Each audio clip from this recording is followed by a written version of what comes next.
morning, everybody. Hi, my name is Darius Anucauskas, and I'm the global market analyst here at Markets.com. And today is Wednesday, ladies and gentlemen. We are in the middle of the week, and that's why I'm welcoming you to our midweek review here. Look, we're going to talk markets. We're going to see what's happening, and there's a lot of things happening. A lot of action in the political arena, and of course some things are happening with the economic data sets. Well, there was one important data set that came out yesterday, the US CPI. I'll talk about all this and a little bit more. So yes, thank you for tuning in, first of all. Yes, as always, stay tuned. Hopefully you'll enjoy the session. Do not tune out, because this is a little preview for the webinar. I'll see you in the live session in a few seconds. See you there.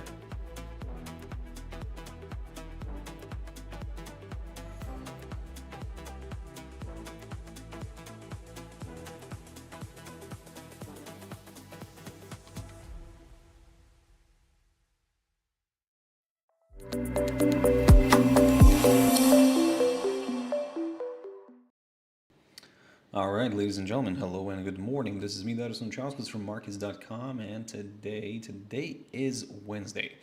Today is the 14th of May, 2025. So yes, welcome everyone. Welcome to this morning live session, where we're going to talk markets. We're going to pick up on what's happening right now in the world, and yeah, we'll go from there and how it impacts basically the certain instruments. Now, look, before we jump into all that action, let's quickly have a read through our risk disclaimers. So yes, the content we produce does not constitute investment advice or investment recommendations and should not be considered as such. This material should not be taken as an invitation to acquire any financial instrument or product. I'll give you a few seconds to read the rest. In the meantime, I will put a nice good morning in the chat room for everyone. As always, yes, good morning, everyone. So yeah, look, like I said, it's we're having an interesting day. We're at midweek, and I mean, a lot of things are happening. Yesterday, we know that President Trump visited Riyadh. So look, also before I jump into all that action, let me just quickly mention our Markets.com website, which you can always check out for more information about us. If you have any questions, reach out to us. We'll be more than happy to assist. So yeah, let's have a look at the charts. So in general, overall, we're kind of seeing positivity, right? So look, Nikkei 225 had a great run, and we cleared some of my key areas of resistance. Like for example, this one, I was talking about that 38,300 zone, and kind of was hoping to see maybe a bit of a hold up here somewhere, but okay, we overshot that, so we can maybe start somewhat ignoring this hurdle. However, I don't want to ignore anything yet. I want to see what's going to happen here next. Are we going to go for a little bit of a retracement and then do something like this, or what's the case basically? So look, for now, we are seeing a little bit of a retracement, which is fine. We had a steep up move. Look, it's time maybe for a bit of a retracement at some point, right? If you want to draw a trend line, you can do that, but again, it's going to be all a little bit subjective. It's going to be a little bit of a tentative upside line, so it's not really something to maybe focus on too much. Instead, I would suggest to focus on a few areas of support and resistance. Now, like I said, at this point, you can draw it this way, you can draw it another way, whichever you like. But I think that, like I said, given when we have like steepness like this, I would say just maybe keep your eyes on, let's say, something like the 200-day EMA, or maybe other EMAs as well. So basically the whole area here, keep your eyes on it. And this hurdle, I don't think that if it could be the key one to watch. I think that maybe this little area right here, marked by the inside swing low here of the 21st of March, near the 37,350 zone, so approximately around here. So this is what I'm going to keep an eye on, because if we do retrace back down and we stay somewhere above this area, then there is a chance for this one to kind of rebound and push back up. Now if we start clearing this area, then we start shifting our views towards slightly lower levels. But again, I'm not really getting very comfortable with the downside scenario. So I would just kind of aim for this area somewhere here. Maybe just, let's say, if you are looking for something a little bit lower, then you can keep an eye on this little hurdle here, the 35,971 zone. But in general, I think that you can keep an eye on that 36,000 zone, and you're not going to be wrong there. So look, there's a lot of ifs here. I'm going to apply my beloved Fibonacci on this one as well. Look, drawn from the lowest point of April to the current highest point of May. And we see that the 23.6% retracement here is actually around this area, not far from what I was kind of talking about. But again, is this the top now, or are we going to see maybe a slightly higher level? So this is unfortunately the big question. So at this point, I think that let's remove the Fibonacci. Let's not overcomplicate our lives and just aim for the 200-day EMA if we're going for that little correction. If we somehow push back above the 38,300, I will consider a further move north, but only up until this downside line taken from the highest point of July of 2024. Because again, let's not forget that we are on a downtrend overall. And yep, then we'll go from there. In terms of economic data from Japan, let's refresh the calendar here. So this morning we got the PPIs from Japan, and those came out on the slightly lower side again, as long as it met the forecast at 4%. And the same story on the month-on-month situation. So yes, it met the forecasts.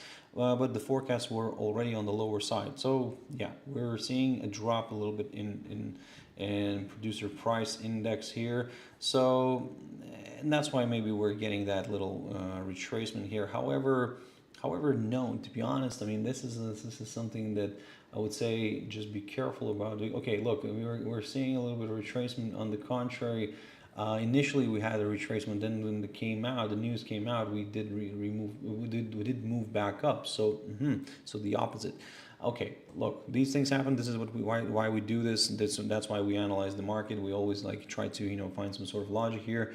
But I think the general market situation here right now, I think, is just that we had a great run. Maybe it's time for a little bit of a retracement, just to see, not to kind of go way too crazy to the upside, in order not to scare off more bulls. Because again, nobody wants to buy at the tops, right?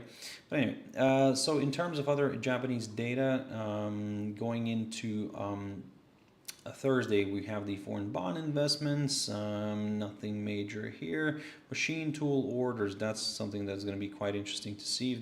If there is decline there, then that could have its negative effect on Japanese Nikkei. But we do have the preliminary GDP numbers coming out on Friday, so keep that in mind. So let's jump into China very quickly. China 50 so continues to rally. There we go. I think that everybody's loving the fact that there was some sort of at least some sort of a deal has been reached for 90 days. Certainly not not something that everybody would really like to see, but at least something. So, and there we go. The market rallied. The market tested my downside line. We cleared it, and we came to a halt near the other area of resistance, which I talked about, the 13,800 zone. So basically, this becomes quite an important area to watch. And if you're looking for some, if you're looking for some higher levels, then I would say wait for a clearance of this. If you're thinking that you might have missed the rally here, don't worry. We might see a little bit of a correction back down here, something like this. But in general, for now, everything is kind of pointing still towards the upside. And in terms of economic news from China this week, I think we had most action on Mondays. Let me just double check. Vehicle sales increased. That's nothing. Mainland money supply, nothing major here. And yeah, I think that everybody's going to be waiting for next week, because next week we have the PBOC. And that is happening on Tuesday. So early hours of Tuesday morning, we're having the PBOC, the People's Bank of China, releasing its interest rates for the 1 year and the 5-year loan prime rate. So the moment I've looked at forecasts, and the moment is the forecast is for the same numbers to come out. So basically no action from the central bank. Again, we'll see how that plays out, of course. For now, we're going with the flow. For now, everything is rosy and positive because a deal has been reached for 90 days only. I need to kind of specify that. Look, let's have a look at the US indices here. Dow Jones Industrial Average. Look, in general, yesterday Dow was a little bit of a kind of a bummer in a way, because if I'm not mistaken, United Health Group, these guys led the way here to the downside, and kind of when United Health being one of the top components of the Dow, well, it kind of didn't allow Dow to rally that much in comparison to the S&P, for example, or better, NASDAQ. NASDAQ yesterday rallied. Again, NASDAQ was driven mainly by tech. We know that the U.S. leader went to Saudi Arabia to make some deals there, and we know that he was accompanied by some big U.S. tech corporation CEOs like NVDA CEO Jensen Huang. So we can see that yes, there were some deals done in there in Saudi Arabia, and there we go. We are seeing NVIDIA stock really shooting up nicely here yesterday. So if you have been buying NVIDIA stock at around 100, congratulations, you're already at almost 30% gain. So yeah, the same story. Palantir was also among those gainers, and with Palantir, it continues to rally. Well, basically, while wars are happening, this company is profiting. So yes, unfortunately, that's how it goes. But look, okay, for the stock owners here, congratulations. The stock is performing quite well. So yeah, coming back to the indices here, the US 500 and US 100, so the S&P and NASDAQ, have been flying nicely to the upside. Look, I talked about this in my recent video. Basically, I said that I'm not really going to be surprised if we're going to end up traveling somewhere to the current all-time high. And in general, look, we're not far. We're really not far, and we're only about 1,000 points away. And let's face it, that's kind of doable for for the S&P and for the Nasdaq. Look, I'm looking at right now Nasdaq 100, so it is quite doable. We kind of did 1,000 points already in 1 week. So let's say if we're going into next week, hey, I'm not going to be surprised if we're going to reach the current all-time high, or maybe even overcoming it. Again, that's a big statement here, but I mean, this V-shaped recovery, this is something. And I think that this is where the market is now getting excited about the fact that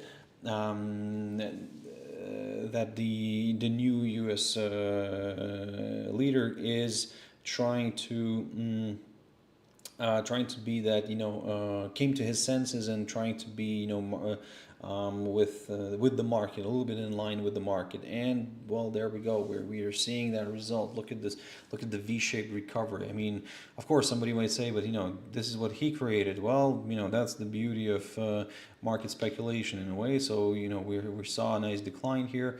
We recovered because there was a pause done on the tariffs, and then everything pushed back up, and now everything is just kind of traveling towards the current all-time high. The S&P 500 here, look, we're also not far, and I think that this is quite doable. Let me remove all the drawings here, and this is quite doable. I think that this 6,147 could be a nice good target, especially if we continue to trade somewhere above this 5,786, just to be, like I said, a little bit more on the safe side. So basically, even if we do see a bit of a retracement, which to be honest is kind of a healthy thing, as long as we stay somewhere here above this territory. And okay, the last resort could be the EMAs, but I would prefer to, for me to remain somewhat bullish, I would prefer to see the kind of the candles here remaining above this little territory right there. Let's jump into the US dollar index. So yesterday we got the inflation number. So let's have a look at that one. Yesterday we got the inflation number from the US, and wrong week. That came out on the lower side. So there we go. So the core inflation came out the same as previous and the same as forecast is fine, but the headline CPI came out a little bit on the lower side. So of course this sparked another round of comments, another round of public shaming of Jerome Powell, and certainly, you know, kind of trying to force him to go for a finally that cut. So look, I don't know how well that's going to work, because again, the Fed is supposed to be that, you know, that independent entity. Certainly, don't get me wrong, and behind the scenes there's a lot of things happening, but look, let's have a look at the CME FedWatch tool. Look, for June they're expecting the same rate to remain, you know, as it is basically. July we're already slowly shifting, but again keeping the rate the same. But December time, we're now only projecting 2 cuts by the end of this year. Look, I'm not going to rush into things. I think the Fed is doing a good job in a way, because they're keeping a close eye on it, because again, the market is great, but if suddenly inflation starts picking up again, you know, they will need to hike. So they will need to hike, and but they don't want to be the reason why that inflation could go higher by lowering interest rates way too early. So it's a little bit of a difficult one. You have pressure from the White House as well. So for now, looking at this picture, look, the dollar, US dollar, worked out like a charm. This idea, I talked about it last week. I said to you, if we are going to break above this upside line, I'm going to go a little bit higher towards this downside line together with the 100-day EMA. Fantastic move here. Great. What's next? Well, next is this, that if we do break the downside line, we do clear the 50-day EMA. My next target is the 102.83 zone right there, and then we'll go from there. For the downside, I would like to see here a move back below the 100 territory in order for me to start considering lower areas. But also, in addition to that, I think that it's reasonable to say that we need a drop below this little upside line taken from the lowest point of April. If we can get that move below this upside line, great. More sellers here could join in. But look, at the same time, for now, I have to say that I'm not in a rush anywhere. While it seems like we are coiling up, we could be coiling up, so I'm waiting for this one to make an exit, and then we'll go from there. The German index DAX, let's have a look at this one.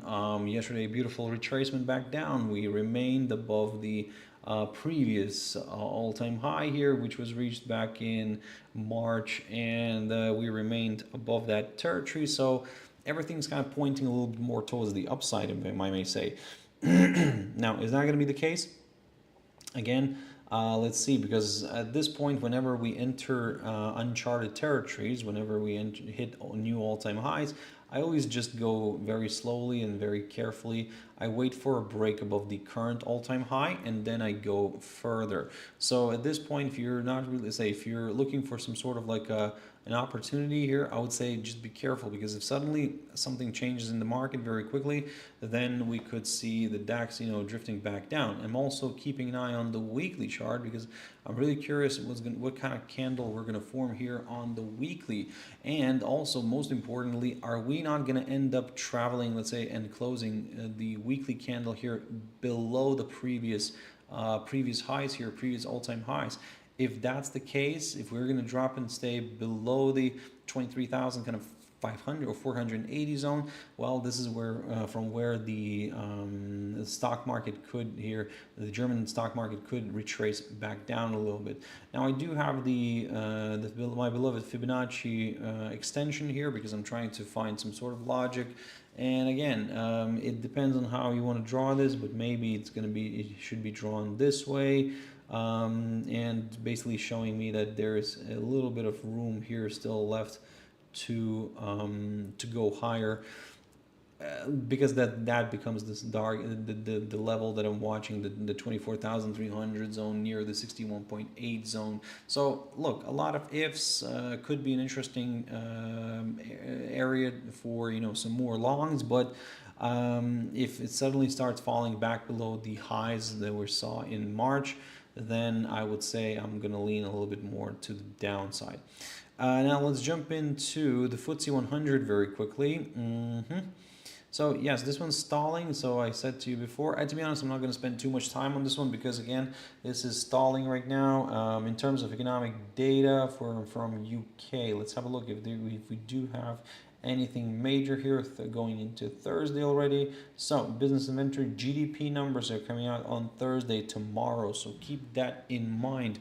Currently, the expectation is for a decline on the month-on-month number. The same story on a year-on-year figure. Right. Wonderful. What can I say? For now, it's a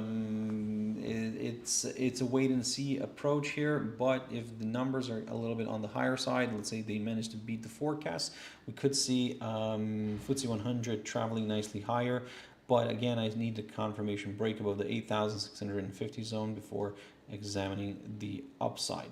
So let's jump into the Forex world, ladies and gentlemen. Let's see what's happening here. A little bit of a roller coaster ride here on AUDUSD, not something that I'm a huge fan of. Let me just clear up the chart here and, you know, start fresh. So look, I think that the easier option here is to just wait for a break above the 0.6515 zone. If we can get that move, amazing. I will go higher. For the downside, a drop below the 0.6356 here would be nice. That's the current lowest point of this week. And if we do clear this, at the same time, we clear the 50 and the 100-day EMAs.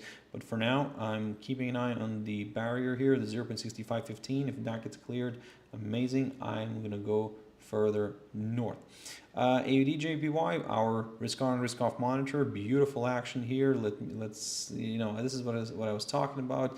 In a way, I can say that mission accomplished. Yes, I was aiming for the 200-day EMA, but we're, you know, just not far from there. So let's not be too greedy, and let's just aim for the 200-day EMA first. I mean, but look, if you took this trade, congratulations. This was a nice you know, little profit here. So I would personally take profits here as well, you know, and just kind of leave it. Yes, it might go further north, don't get me wrong, but I'd rather be on the safe side because my problem here right now is this little area of resistance near the 95.74 zone. NZD-USD, just a quick update, similar story, push back up, so, but nevertheless, a push above the 0.60.37 is the barrier that I'm watching for the upside. USDJPY, a beautiful retracement back down here. We are revisiting the broken downside from above. I talked already several times about a strategy like this. Whenever we break a trend line, we tend to revisit it from the other side, not maybe straight away, but in a matter of like maybe a few days, a few weeks. So yeah, at the moment, that's what I'm seeing here. Beautiful hold up above this downside line. If it continues to hold, wonderful. I will go a little bit higher, but I think at this point I would rather wait for a push above the 148.45 zone right here, because at the same time we could climb above the 100-day EMA. USDCAD, a little bit of a slowdown, so far so good, and we found good resistance near the 200-day EMA. That's fine. And now the question is, like, how far are we gonna go, or are we actually gonna go further north? Well, look, if we continue to trade somewhere around here, I'm just gonna take go on the sidelines and just observe, because my next scenario to the upside would be on a break of this downside line taken from the highest point of February, or actually the current highest point of this year. USDCHF, very quickly. So look, I was hoping to see something of a rising wedge pattern here, but yeah, it didn't really work out. Instead, it just traveled higher and just went for my 38.2% retracement on the Fibonacci and tested the 50-day EMA shown as the green line. So far, so good. Everything worked out like a nice charm here. We can get rid of this upper side, this upper trend line, but instead we can keep an eye on this upside support line, which basically is the one that I'm watching here very carefully, and if we get a nice clearance of that one, we could consider a move lower. EURUSD very quickly here as well. Beautiful rebound from the 50-day EMA, pushing back above this broken downside line taken from the highest point of July of 2023. So if we continue to trade above it, I will consider a move higher. For me now, the downside scenario is on a drop below the 50-day EMA period. EUROJPY, very interesting here as well. So it kind of seems like an ascending triangle pattern here for me. So basically we got our breakout. Now we're seeing a little bit of a retracement. That's absolutely fine as well. As long as we stay above the upper side of this triangle, then I will continue targeting the upside. So anyway, something like this. Let's jump into GBPUSD, ladies and gentlemen. Look, oh, by the way, let me know if the people who are watching, let me know what you think in general, if you have any questions or if you want me to look at a certain instrument, and then, yeah, we'll go from there. GBPUSD, beautiful rebound here yesterday. We remain in a somewhat of an ascending triangle. Let's see if that's going to be the case. But look, for now, while we are inside this pattern, I don't really want to do anything. I just want to observe the price action, nothing else. Let's jump into gold, ladies and gentlemen. Gold. Okay, so this is what I mentioned recently, and look, we're currently stalling near this 3,200 territory, maybe just a little bit above that. So it becomes a nice barrier to the downside.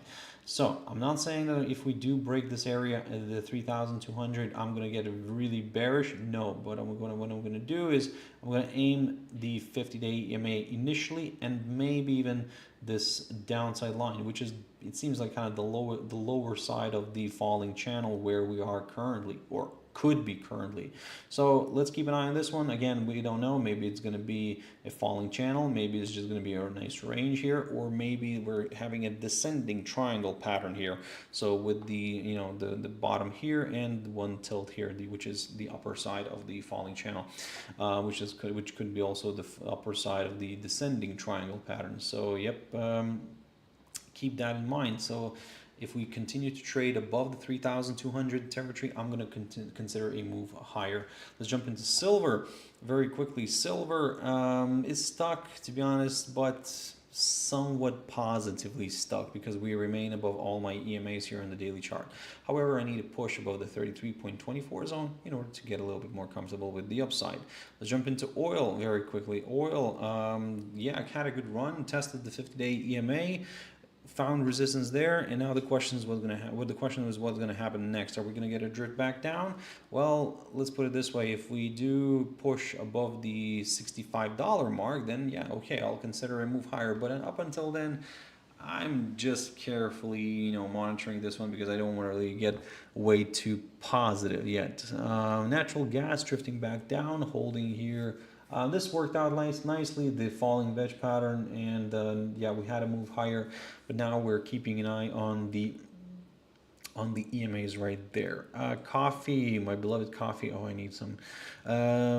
Fell below the 50-day EMA, so this kind of opens the door to some lower levels, ladies and gentlemen. Okay.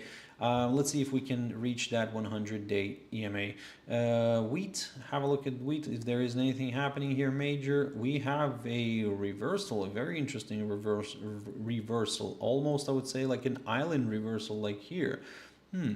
Let's see if that's going to work out to the upside here. Very interesting, very interesting. Sugar, this one is pumping. Yes, it is on sugar. Yeah, look, what can I say? What can I say? For now, it's kind of looking somewhat positive, and I think I will stick to that for now. Let's have a look at the weekly in a way, but yeah, this could be an interesting moment here for the bulls, but I think I see there's a little bit of an obstacle here. So if we somehow manage to overcome this 18.17 zone or 18.19 zone, and stay above it and stay above the 50-day EMA, I'm leaning a little bit more towards the upside. My favorite cotton is on a roller coaster ride, yes, but we're kind of getting close here. What I mean by close is I'm seeing the 50-day EMA approaching slowly the 100-day EMA. If we cross that 100-day EMA, that's wonderful. I will start slowly considering some higher levels, but again, I would need to see a push above the 200-day EMA as well. And for dessert, as always, Bitcoin, ladies and gentlemen, Bitcoin here, we're stalling just above that 100,000 territory. Now, still there is room for the upside. Maybe that's what it's preparing for. And hey, yep, this could be an interesting moment here for Bitcoin, for the bulls of cryptos, especially Bitcoin, and we could go for that all-time high again, maybe even overcoming that. But again, I will remain positive as long as we stay above the psychological 100,000 zone. Bitcoin Cash, well, Bitcoin Cash is flagging out. I mean, this looks like a flag and a bullish flag, so yeah, I need a pop. I need a pop here, and I most likely I would need a pop somewhere above this 420 zone, period. Honestly, I have nothing else to add here. Is that just it looks a little bit more positive. If you're looking for some downside scenarios, well, just kind of wait for a drop below all the EMAs instead. Ethereum slowed down as well. Yesterday had a good rally here, but now we're slowing down. We remain above the 200-day EMA, so this is kind of pointing more towards some higher areas as long as we stay above all my EMAs here on the daily chart. Ripple had a good run, fantastic, mission accomplished. I talked about this 2.30 zone. I said then my next target is 2.58. Boom. Fantastic, good result. Now let's go slowly on this one. If we do clear the 2.58 territory, I'm going to go for that psychological 3 zone. Litecoin trying to make its way higher, bouncing around that 100 zone. So it seems that the 100 territory is the one that we're going to be keeping a very close eye on. If we continue to trade above it, then yes, the next target is the upside in a way, and actually we could see maybe, just maybe, we could see a move towards this downside line right here, and which is taken from the highest point of December of 2024. Still plenty of room here. This kind of around at 127 zone, so yep, a good, nice little 20% at least gain here from where we are currently.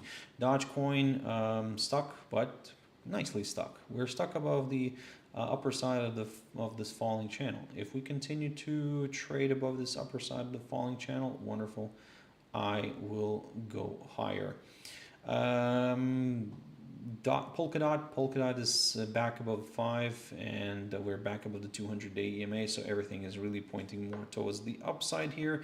If you're looking for some lower levels, I think that my conservativeness could consider the downside only if we do drop back below all the EMAs, or maybe this one right here, this 4.33 territory. Oh, not this one. Yeah, just like that. And finally, Tron, something that, like I said, I looked at yesterday, I looked at on Monday as well. So I said that we're having a breakout, that's wonderful. But then yesterday we were having a nice retracement back down here towards this area, towards the breakout area. It held nicely, and we're pushing back up. So in a way, everything's working out nicely. Let's see how far can we travel north. Can we go to that 0.30? Of course we can, but let's see if the bulls have enough steam. If this one will go towards the 0.30, then Bitcoin probably could, well, first of all, travel back to the current all-time highs and maybe even create a new all-time high. So, ladies and gentlemen, that's it for this session. I tried to keep it short and simple this time. Again, let me know in the comments if you liked it or not. I mean, if this is enough information for you or not, or you want me to expand up until the full hour or anything like that. But let me know. Yes, thank you very much for watching and listening. I really appreciate your time. As always, stay safe, have your stop losses in place, risk only what you can afford to lose, don't overtrade, and everything will be fine. I'll see you on Friday. Bye-bye.